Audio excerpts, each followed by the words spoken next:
24 mars 2011, journée mondiale de la tuberculose. En 2009, la maladie tuait 1,7 million de personnes. Pourtant, pauvreté des moyens de traitement et de diagnostic, absence de vaccins.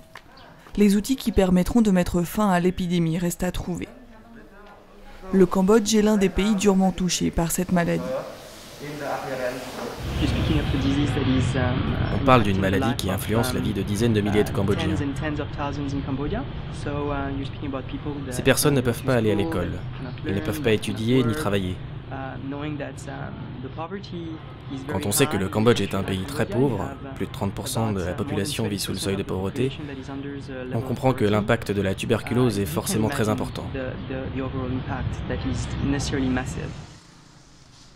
La première manière de diagnostiquer la tuberculose, c'est l'observation de crachats au microscope. Mais dans de nombreux cas, cette technique se révèle inefficace. Et les alternatives ne sont pas satisfaisantes. Lenteur du processus, besoin d'un équipement sophistiqué trop peu souvent disponible. À l'hôpital de Kampong Cham, au cœur du Cambodge, les médecins s'interrogent sur le cas de ce petit garçon. Sans diagnostic précis et malgré l'urgence de commencer le traitement, comment savoir quel médicament prescrire?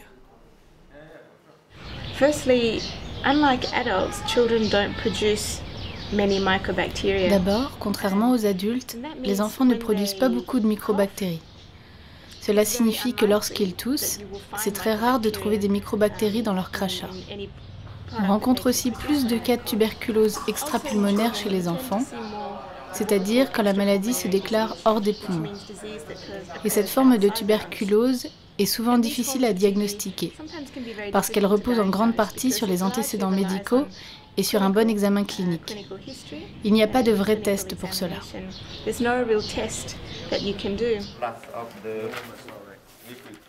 Un nouveau test présente un espoir d'amélioration pour le dépistage des adultes. Il donne un résultat fiable pour la tuberculose et sa forme résistante en 2 heures. Grâce à son fonctionnement, il peut être utilisé en dehors des laboratoires sophistiqués, au niveau des hôpitaux de district. Médecins sans frontières va l'introduire dans 7 de ses missions liées à la tuberculose, et notamment au Cambodge. Malgré tout, le personnel de santé reste confronté à une impasse thérapeutique. Multiplication des résistances aux médicaments et absence de nouvelles molécules, le surplace continue. C'est un jeune pays en pleine construction. Après 20 ans de guerre civile au Soudan, le Sud a voté en faveur de l'indépendance. Il sera officiellement le 54e pays africain cet été. Manque de personnel médical qualifié et de structures sanitaires. Après 2 décennies de conflits, le Sud-Soudan peine à se construire.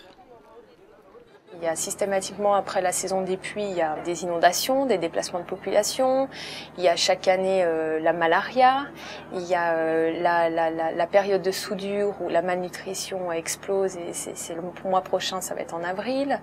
À partir de juillet, on va avoir un choléra. Ces derniers mois, le retour massif des Sud-Soudanais qui vivaient au nord a augmenté la pression sur les structures de santé de la région. Plus de 750 000 personnes vivent dans l'état du Nord-Bahr-el-Ghazal et leurs besoins médicaux sont importants. Mais dans cet état, il n'y a qu'un seul hôpital de référence, celui d'Awil. Médecins sans frontières est présente dans le Nord-Bahr-el-Ghazal depuis 1998 à travers 3 programmes, pédiatrie, maternité et nutrition. Un choix dicté par des indicateurs sanitaires alarmants tels que celui-ci. Une femme sur 2 meurt des suites d'une césarienne.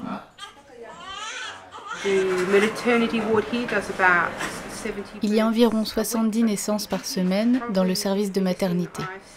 Cela fait moins de 2 semaines que je suis ici. J'ai surtout vu des menaces d'accouchement, des fausses couches avec hémorragie et des enfants mort-nés. Cela semble être la majorité des problèmes qu'il y a ici. Ce jour-là, l'équipe s'est occupée d'Ewin. Cette jeune femme vit à 1 heure de l'hôpital d'Awil.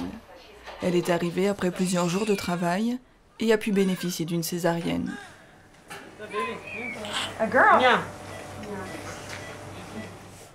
Comme Ewin, 3000 femmes ont accouché à Awil en 2010.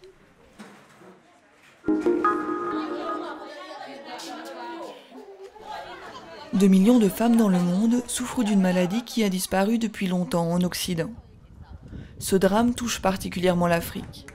Ce sont les fistules obstétricales, une complication liée à un accouchement sans assistance médicale appropriée.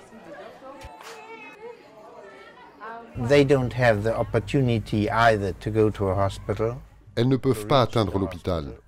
Parfois, il n'y a même pas d'hôpital. Ou bien elles n'ont pas assez d'argent pour payer les soins.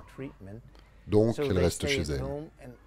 Le travail dure des heures, parfois des jours. Le nourrisson peut mourir. Avant cela, c'est la pression de la tête du bébé contre le pelvis qui entraîne la fistule. S'il y a une pression permanente sur le tissu, il se nécrose et une fistule apparaît.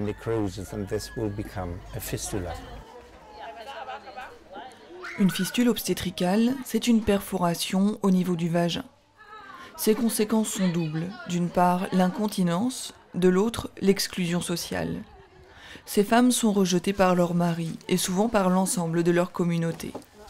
Au Burundi, on surnomme les fistules la maladie de l'arrière-cour. Il est pourtant possible de les éviter et de les soigner. Pour cela, il faut à la fois améliorer l'accès aux soins obstétriques et développer les programmes de chirurgie réparatrice à destination des femmes.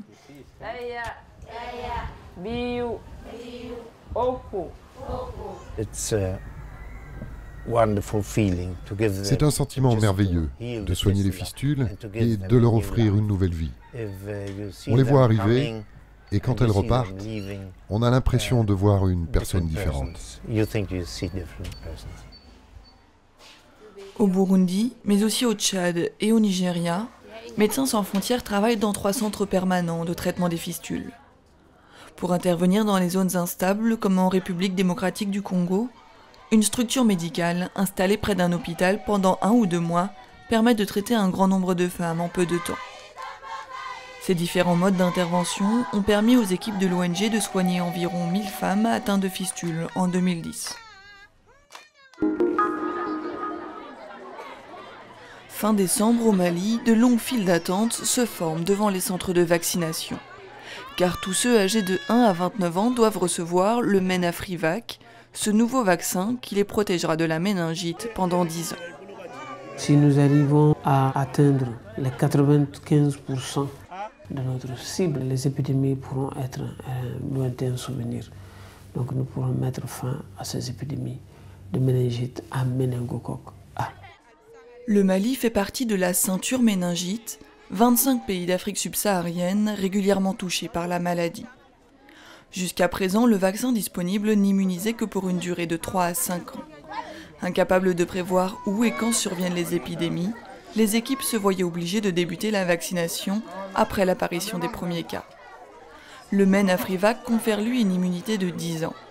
Il est alors possible d'organiser des campagnes de vaccination hors période épidémique, car on sait désormais que les personnes vaccinées seront protégées à la prochaine apparition de la maladie. Le vaccin est de plus disponible pour les enfants dès 1 an. Et surtout, il limite la transmission de la bactérie, protégeant ainsi l'ensemble du groupe, même ceux qui ne sont pas vaccinés. De quoi faire cesser les peurs que déclenchait jusqu'à présent l'apparition des épidémies. Quand les gens attrapent la maladie, même s'ils guérissent, il y en a qui deviennent sourds ou muets. Ils peuvent même être paralysés et parfois il y a la mort sans pitié.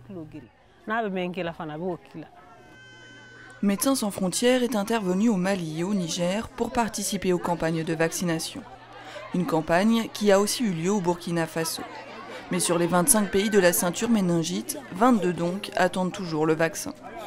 À ce jour, les campagnes sur les 3 pays, Burkina, Niger et Mali, est financée en grande partie, mais les prochains pays à venir, les financements sont encore en cours de discussion. Il y a des bailleurs de fonds qui se prononcent, mais les fonds ne sont pas disponibles pour l'entièreté de la mise en œuvre dans la ceinture à ce jour.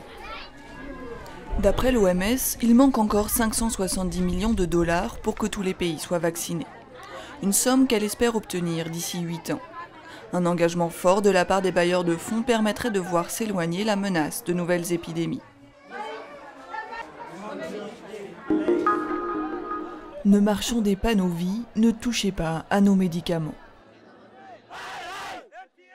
Ils étaient 3000 dans les rues de New Delhi début mars. Venus de différents pays d'Asie, séropositifs, ils défendent leur droit à recevoir un traitement antirétroviral.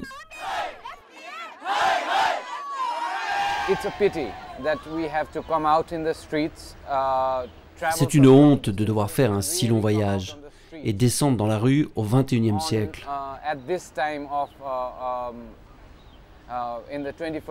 Nous sommes en 2011 et nous devons descendre dans la rue pour réclamer un traitement, pour réclamer le droit de pouvoir vivre. L'enjeu, ce sont eux, les médicaments génériques. En premier lieu, les antirétroviraux, mais aussi les traitements contre la tuberculose ou le paludisme.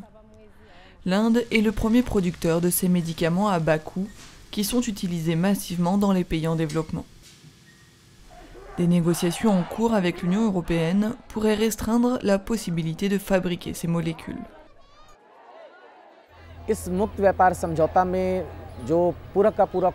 Cet accord de propriété intellectuelle n'a pas été rendu public. Dans cet accord, les médicaments génériques, c'est-à-dire les médicaments moins chers, produits en Inde pour les personnes qui ont le VIH ou un cancer, ne seront plus fabriqués. C'est pour ça que tous ceux qui vivent avec le VIH et ceux qui les soutiennent se sont rassemblés. C'est pour protester et pour alerter le gouvernement, les médias et le Parlement indien afin qu'ils réfléchissent à deux fois avant de prendre une décision importante. Les nouvelles règles de propriété intellectuelle, et notamment l'exclusivité des données, empêcheraient les industriels indiens de fabriquer des génériques à partir de molécules qui ne sont plus brevetées ou qui ne devraient pas l'être. Les millions de malades des pays en développement craignent tout simplement de ne plus pouvoir se soigner. Un retour en arrière de 10 ans.